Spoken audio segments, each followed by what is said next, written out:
Sa mga nagsisimba, ito makinig kayo, mahilig kayo magsimba. Ito guys, importante at malaman nyo to. Alam nyo kasi no, kung nagsisimba kayo, sa bahay pa lang, may mali na sa inyong pagpunta sa simbahan. Hindi nyo alam yan? Ito, makinig kayo sa akin. Ito para lang to sa mga taong nagsisimba. Itong video na to. So guys, sa pagsisimba guys, sabi ko nga, sa bahay pa lang, nasa bahay ka pa lang ha, mali na yung, may mali na. Alam nyo guys, kayong mga magsisimba, dapat guys, pag magsimba kayo, huwag kayong magsuot ng mga, unang-una sa kulay.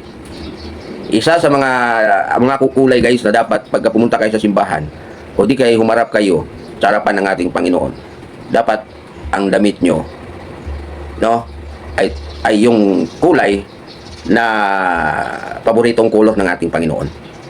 Pag pumunta kayo sa simbahan guys, magsisimba kayo, huwag kayong magsuot ng kulay pula. Huwag kayong magsuot ng lahat ng kulay. Lahat ng kulay, pero huwag kayong magsuot. Kahit stripe pa yan, kahit pulo pa yan, kahit t-shirt pa yan. Kahit ano, huwag nyong isusuot kahit anong kulay. Maliban na lang, pag puti. Ayun yung guys. No? Pag pumupunta kayo sa simbahan guys, dapat ang suot nyo ay puti. Dahil paboritong kulay ng Panginoong Diyos ay white. Huwag kayong magsuot na pumunta kayo sa simbahan na naka-black. Ayaw ng Panginoong Diyos yan, yung mga kulay ganito, kulay red, naka-stripe ka. No? Ayaw niya yan. Kumbaga, hindi naman sa ayaw, parang hindi niya magugustuhan, hindi siya maganda. Hindi siya maganda sa kanyang paningin na ang kulay ng iyong damit ay black, blue, green, yellow, etc. Pero kung nakaputi ka guys, yan. Gustong-gusto niya yan. Ganun tayo dapat. Kaya sabi ko nga sa inyo, sa bahay pa lang, ay may mali na kasi ang nagsuot ka ng damit na kulay black. O, marami tayong nakikita sa simbahan na pumupunta. Na yung iba ngayon guys, no, naka-short pa. May nakikita ko na iilan, naka-short. May nakita ako ng mga damit na naka-ganito, sando, parang may mga ganyan. Guys, dapat guys, pag pumupunta kayo sa simbahan, dapat naka-white kayo. At wag yung mga, parang may mga sando. Dapat nga alam nyo guys, no, at isa sa mga required talaga na magsimba ka, ay dapat ang mga kababaihan ay nakabelo. Alam nyo ba yung nakabelo? Yung gano'n may puti dito. Yan. Kaya kung kayo magsimba kayo, mas maganda na nagpalda kayo. Nagpapalda kayo tapos naka-white ang damit nyo. And then nakabilo kayo. Ay mas maganda guys kung magsimba kayo ay mayroon kayong suot-suot na ganito. Cross. Kahit maliit yan or basta sakto lang, wag rin sobrang laki. Yung katulad sa akin guys, may cross ako. Di ba? Mas maganda yan guys pag pumupunta ka sa simbahan. May suot kang cross. Hindi na mahalaga kung ginto yan. Mas maganda nga ganito lang Huwag na yung ginto Huwag na yung gold. Mga ganito lang, mga silver, ganyan. So yan guys, no? Kung kayo mahilig kayo magsimba, iwasan nyo guys magsuot na kung ano-anong kulay. Puti. At ang pinakagusto ng Panginoong Diyos sa mga kababaihan, dapat magsimba kayo may bilo, nakabilo kayo. So, yun, dapat naka-formal ba? Formal yung damit nyo. Ayaw na ayaw ng Panginoong Diyos yan na nagsusuot ka ng iba-ibang kulay. Hindi siya nagagandahan sa'yo. Lalong-lalo na yung mga damit mo, naka-short ka. Hindi yan. Hindi, ayaw na ayaw niya yan. Kaya sabi ko nga, kung sa bahay ka pa lang, may mali na kasi ang suot mo. Ganun din sa mga kalalakihan. Dapat ang mga lalaki, suot ang damit nyo ay ang damit nyo ay white din. Di bali na yung mga pambaba, pantalon, kahit anong kulay. Basta't importante, naka-white. White ang damit. Short sleeve mo yan or long sleeve. Mas maganda, long sleeve. So, yun lang guys, no? So, ito guys, kaya ako sinasabi to, para pagdating natin sa simbahan ay kaakit-akit at nagagandahan ng Panginoong Diyos sa atin habang pinanonood ka. Di ba? Hindi yung habang tinitingnan ka ng Panginoong Diyos, hindi niya nagugustuhan yung suot mo. Pangit yun. Di ba? So, kasi Diyos yan Panginoong Diyos yan Humarap ka man lang sa Kanya, ibigay mo na yung gusto niya.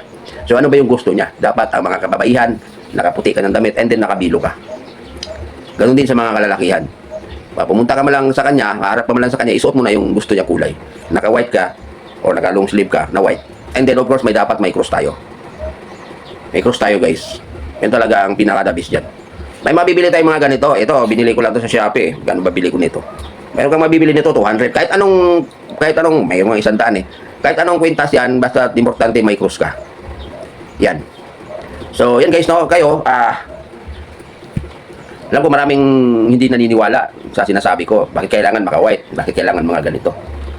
Yun ang gusto niya guys Siya mismo ang nagsabi niyan.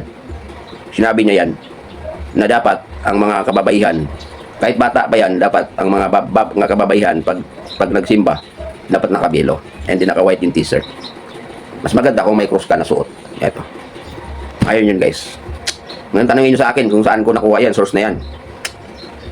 Hindi na mahalaga na malaman nyo. Kasi kung sasabihin ko sa inyo, hindi rin kayo maniniwala. Kung saan ko nakukuha yan, yung bakit ganyan. Ganyan kailangan magsuot ng ganito pag magsimba. Di ba? Pero siya mismo, sa kanya mismo galing yan. So, yan guys, no? Yun nga, may mga tao kasi na nagsisimba talaga na pangit yung mga suot nila, no? Ang akala mo, ganda ng suot mo, sa'yo lang yun. Para sa'yo, maganda. Pero para sa kanya, hindi maganda para sa kanya.